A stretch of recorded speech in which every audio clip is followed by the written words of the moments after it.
8वें वेतन आयोग की घोषणा के बाद से ही सरकारी कर्मचारी इस बात को लेकर परेशान हैं कि आखिर ये लागू कब होगा। ऐसे में सरकार ने घोषणा की है कि 8वां वेतन आयोग 1 जनवरी 2026 से लागू होगा। हालांकि इसके गठन की सटीक समय सीमा अभी तक पब्लिक नहीं की गई है, लेकिन पिछले रुझानों को देखते हुए आप ये अनुमान लगा सकते हैं कि घोषणा के कितने महीनों के भीतर समिति का गठन हो सकता है। तो आपको बता दें कि 8वें वेतन आयोग को लागू करने का फैसला 17 जनवरी 2025 को ऑफिशियली लिया गया था। अब अगर इतिहास पर नजर डालें तो वेतन आयोगों के गठन में अलग अलग समय लगा है। रिपोर्ट्स के अनुसार 7वां वेतन आयोग 25 सितंबर 2013 को घोषित किया गया और 28 फरवरी 2014 को ऑफिशियली रूप से गठित हुआ, यानी कि लगभग 5 महीने का अंतर।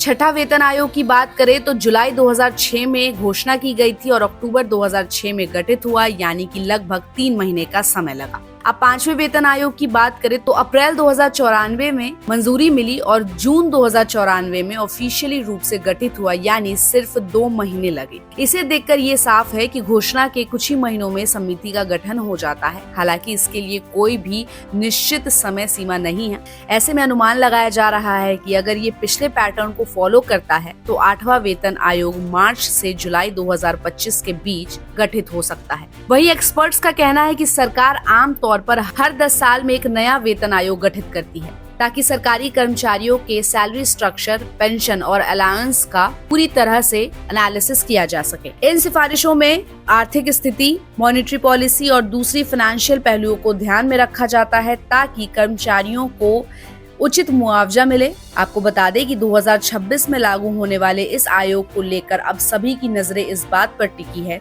कि सरकार 8वां वेतन आयोग का ऑफिशियल गठन कब करती है और ये कदम केंद्र सरकार के लाखों कर्मचारियों और पेंशन होल्डर्स को अफेक्ट करेगा। वहीं अगर हम फिटमेंट फैक्टर की बात करें तो फिटमेंट फैक्टर वेतन बढ़ोतरी का एक निर्धारण करता है।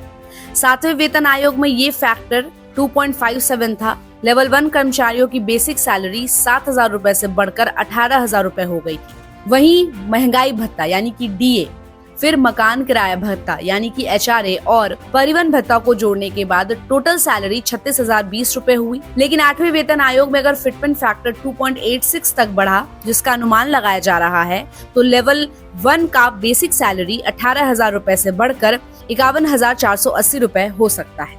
इस पूरे खबर पर आपकी क्या राय है? हमें अपनी राय कमेंट बॉक्स में दें और ऐसी अपडेट्स के लिए देखते रहिए गुड रिटर्न्स। हमारे चैनल को लाइक और सब्सक्राइब करना बिल्कुल भी मत भूलिएगा।